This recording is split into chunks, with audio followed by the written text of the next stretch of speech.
اس کے سوا کسی ہستی میں یہ خوبی نہیں ہے۔ چنانچہ کیا فرمایا گیا ہے، هو الحی لا الہ الا ہو، سورۃ المؤمن میں آپ کو اس کا ریفرنس ملتا ہے۔ وہی زندہ ہے، اس کے سوا کوئی معبود نہیں، اس کے سوا جس چیز کی بھی عبادت کی جاتی ہے وہ نہ ہمیشہ سے ہے نہ ہمیشہ رہے گی۔ ہر چیز موت کی آغوش سے نکلی ہے اور اسی کی آغوش میں جانے والی ہے۔ ایون کہ ہم خود سورۃ البقرہ میں پڑھ کے آ چکے ہیں، کیف تکفرون باللہ وکنتم امواتا، کہ تم کیسے اللہ کے ساتھ کفر کرتے ہو حالانکہ تم بے جان تھے۔ اور پھر مزید فرمایا گیا سورۃ النحل میں بھی، اور وہ لوگ جنہیں وہ اللہ کے سوا پکارتے ہیں، ٹھیک ہے، اور وہ لوگ جنہیں وہ اللہ کے سوا پکارتے ہیں وہ کچھ بھی پیدا نہیں کرتے اور وہ خود پیدا کیے جاتے ہیں، مردے ہیں، زندہ نہیں ہیں۔ تو وہی ایک ہے جس کو دائم بقا ہے، سوا اس کے انجام جو ہے، سوا اس کے انجام سب کا فنا ہے، نہ کوئی رہے گا نہ کوئی رہا ہے، مسافر ہے یہاں فقیر اور غنی سب۔ اللہ تعالیٰ چھیننے پہ آئے تو کوئی انسان یہ دعویٰ نہیں کر سکتا کہ یہ میرا ہے اور کوئی مجھ سے لے نہیں سکتا۔ یہ اللہ تعالیٰ کی جو ہے ایسی صفت ہے کہ اس نے ہمیں ہر چیز سے نوازا ہوا ہے، تھاما ہوا ہے ہر لحاظ سے۔ تو اب القیوم کو دیکھتے ہیں، پھر الحی اور القیوم کو دونوں کو ساتھ میں دیکھیں گے۔ جہاں تک القیوم کی بات ہے تو یہ مبالغے کا صیغہ ہے، ٹھیک، پہلی بات، یعنی وہ کسی سہارے کے بغیر خود قائم ہے اور دوسروں کو قائم رکھنے والا، تھامنے والا ہے۔ انسان جو یہ دعوے کر بیٹھتا ہے نا، انا ربکم العالی، تو ایک لمحہ بھی اللہ تعالیٰ کے تھامنے کے بغیر خود انسان زندہ نہیں رہ سکتا۔ کہ آپ دیکھیے گا آپ کو ملے گا انا ربکم العالی، کس کا سلوگن تھا، کون یہ کہتا تھا، میں ہوں۔ تو پھر انشاءاللہ آپ کو آپ کے لیے مزید گرہیں کھلیں گی۔ ابھی میں آپ کے لیے یہ چھوڑ رہی ہوں، اب خود تلاش کریں کہ کس کا دعویٰ تھا۔ تو ایک لمحہ بھی اللہ تعالیٰ کے تھامنے کے بغیر انسان جو ہے وہ زندہ نہیں رہ سکتا۔ خود اس کے دل کی دھڑکن، سانس کا آنا اور جانا، ایون انسان کے یہ دیکھیں رفع حاجت کا سسٹم، اس کا سٹول پاس کرنا، اس کا یورین پاس کرنا، سب، خون کی گردش، بلڈ سرکولیشن، نیند اور اس کا جاگنا، اور سب کچھ، زندگی اور موت، کچھ بھی تو انسان کے ہاتھ میں نہیں ہے۔ یہ کس کے اختیار میں؟ یہ اللہ کے اختیار میں، اللہ نے ہمیں تھاما ہوا ہے۔ جب ایک انسان کا اپنی ان سب چیزوں پہ اختیار نہیں ہے تو ایک انسان کیسے کسی دوسرے کو تھام سکتا ہے؟ پھر نبی کریم صلی اللہ علیہ وسلم کی زندگی میں ان کے اوپر جو آنے والی تکالیف تھی، یعنی کہ جب کبھی بھی وہ زخمی ہوئے، گھوڑے سے گر کر موچ آئی، اگر بیمار ہوئے ہیں، بھوک پیاس، غرض پوری زندگی ان کی جو ہے ہمارے سامنے سیرہ میں موجود ہے۔ تو اتنی، مطلب یہ ساری کی ساری چیزوں سے کہ اللہ تعالیٰ نہ واقف تھے، اللہ تعالیٰ واقف تھے۔ کہاں کہاں جبرائیل علیہ السلام آئے ہیں، آپ بتائیں کیا کر دوں؟ جب پہاڑوں میں طائف والوں نے اتنے ظلم کر چھوڑے تو اللہ سبحانہ وتعالیٰ نے جبرائیل علیہ السلام کو بھیجا تھا۔ اللہ تعالیٰ کسی بھی لمحے کے لیے بھی بے خبر نہیں تھے نبی کریم صلی اللہ علیہ وسلم سے۔ تو جب اتنی وسیع کائنات ہے اور لا تعداد اس کے اندر مخلوقات ہیں، اتنی کہ ہم کاؤنٹ بھی نہیں کر سکتے، اللہ کے سوا کون ہے جو ان کو تھامے ہوئے ہیں؟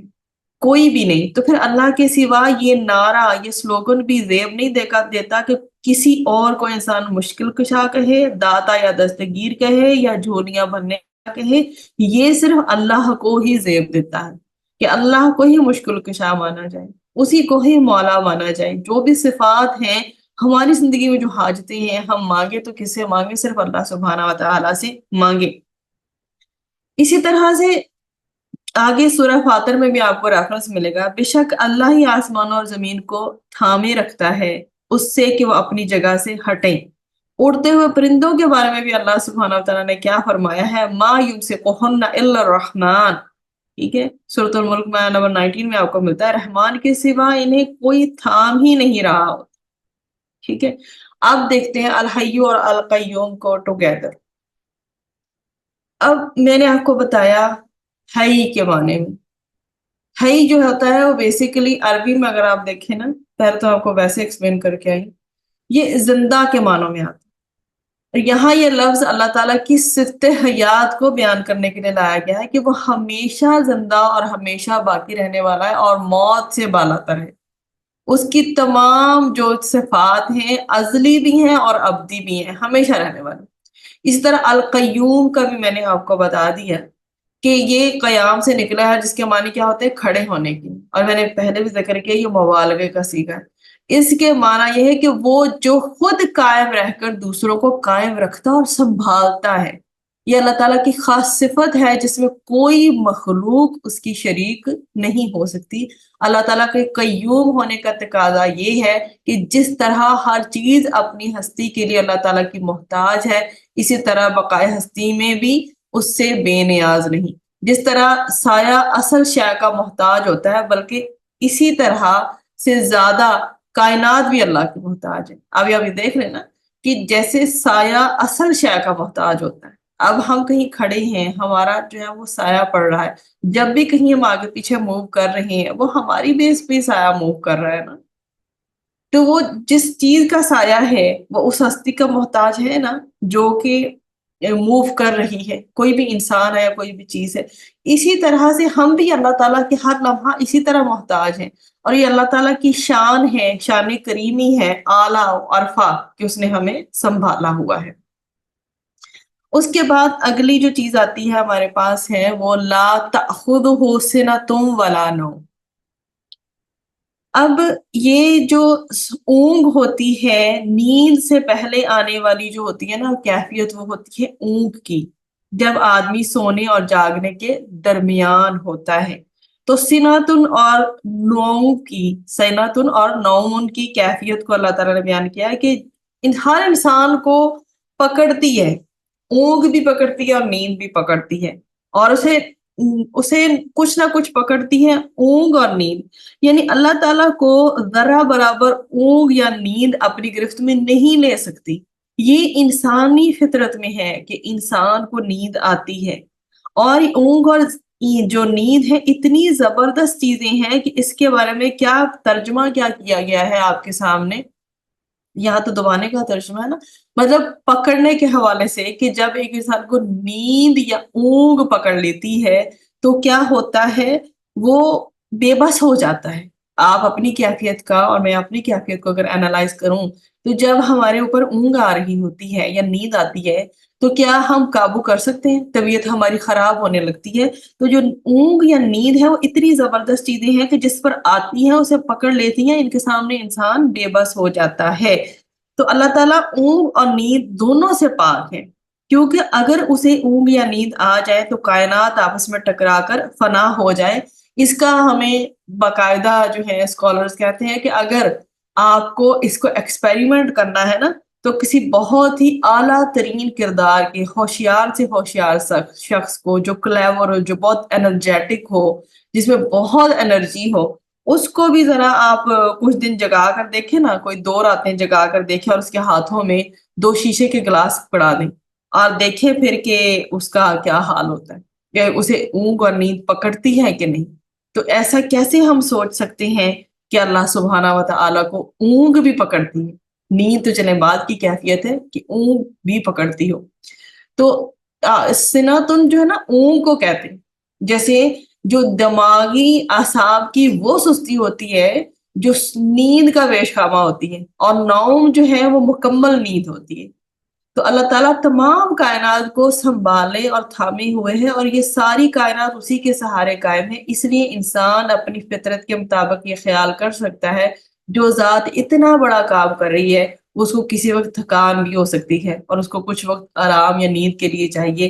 اس لیے یہ بتایا گیا یہاں پہ کہ محدود علم و بصیرت رکھنے والے انسان کو یہ بتا دیا گیا کہ وہ اللہ تعالیٰ کو دوسری مخلوقات کی طرح نہ سمجھے، اپنے جیسا نہ سمجھے۔ اللہ تعالیٰ جو ہے نا اس کو مثال میں بھی ہم انسانوں کی طرح نہیں گردان سکتے، اونگ اور نیند میں بھی۔ تو یہ جتنی بھی تھکان ہے، اونگ اور نیند ہے، اللہ تعالیٰ اس سے بالاتر ہے۔ پھر اس کے بعد ہے ہمارے پاس لہو ما فی السماوات و ما فی الارض۔ کہ یعنی جو کچھ آسمانوں میں ہے اور جو کچھ زمین میں ہے اسی کا ہے۔ جب مالک وہ ہے تو عبادت کا حق بھی اللہ سبحانہ و تعالیٰ کا ہے۔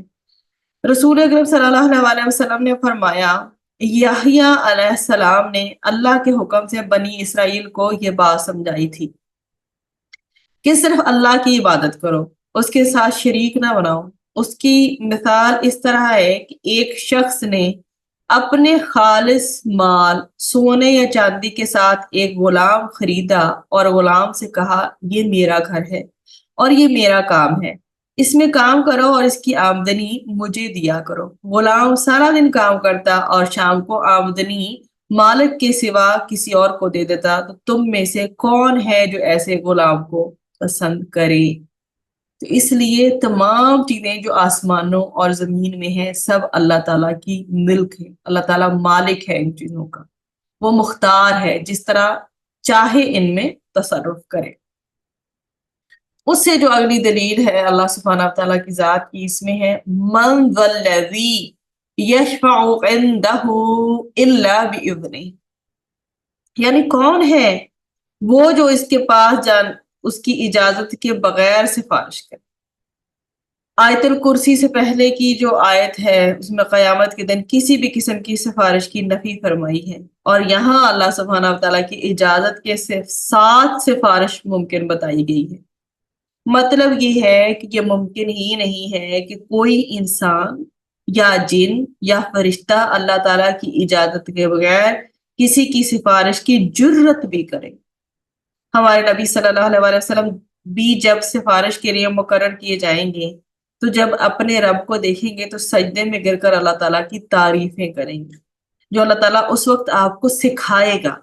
پھر اللہ تعالیٰ سر اٹھانے کا حکم دے گا اور ایک حد مقرر کر کے فرمائے گا کہ ان لوگوں کو جہنم سے نکال لو۔ تو قیامت کے دن سفارش تو ایک طرف، اللہ کی اجازت کے بغیر کوئی بات کرنے کی بھی جرت نہیں کرے گا۔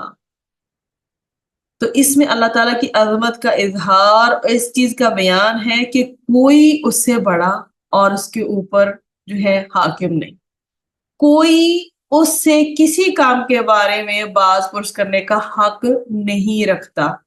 وہ جو حکم جاری کر دے اس میں کسی کو چوں چنا کی بھی مجال نہیں ہے۔ اس کی اجازت کے بغیر کوئی اس سے کسی قسم کی سفارش و شفاعت بھی نہیں کر سکتا۔ اور اسی طرح سے پھر میں نے آپ کو بتایا کہ رسول اکرم صلی اللہ علیہ وسلم نے فرمایا کہ حشر کے روز سب سے پہلے میں ہی ساری امتوں کی شفاعت کروں گا، اسی کا نام مقام محمود ہے جو آپ صلی اللہ علیہ وسلم کی خصوصیات میں سے ہے۔ اس کے بعد جو اگلی ہماری جو اس میں ہمیں دلیل ملتی ہے توحید سے ریلیونٹ وہ ہے کہ یعلم ما بین ایدیہم وما خلفہم، یعنی وہ جانتا ہے جو کچھ ان کے سامنے ہے اور جو کچھ ان کے پیچھے ہے۔ سامنے سے مراد چیزیں جو مطلب جو بھی ہیں جو سامنے ہیں، اس میں جو ہے آپ کے سامنے حال اور مستقبل آ جاتا ہے، اور غائب سے مراد وہ جو پہلے ہو چکی ہیں۔ تو اگر اس میں سامنے اور غائب سے ساری چیزوں کو کنسیڈر کیا جائے تو اس میں پھر سارے ہی زمانے آ جاتے ہیں، ماضی، حال اور مستقبل سب کا علم اس میں آ جاتا ہے۔ اس کے سوا کسی ہستی میں یہ صفت نہیں ہے، یہ کوالٹی نہیں ہے کہ کوئی یہ کہہ سکے کہ اللہ کے سوا کہ میں کسی بھی انسان کا یا اس کائنات کا ماضی، حال، مستقبل سب جانتا ہوں۔ ایون کہ سورۃ النمل میں ہمیں ریفرنس ملتا ہے کہ کہہ دے اللہ کے سوا آسمانوں اور زمین میں جو بھی ہے غیب نہیں جانتا، اور وہ شعور نہیں رکھتے کہ کب اٹھائے جائیں گے۔ جب اللہ تعالیٰ ہمارے اور پوری کائنات کے تمام گزشتہ، موجودہ اور آئندہ حالات سے واقف ہے تو عبادت بھی اسی کا حق ہے، صرف اسی کی عبادت کرو۔ تو اللہ تعالیٰ انسان کے ظاہری، باطنی سب حالات سے باخبر ہے، جتنے بھی واقعات اس کی زندگی کے ہیں جو سامنے ہوئے ہیں یا اس کے دلوں میں، انسانوں کے دلوں میں چھپے ہوئے ہیں، سب کو اللہ تعالیٰ جانتا ہے۔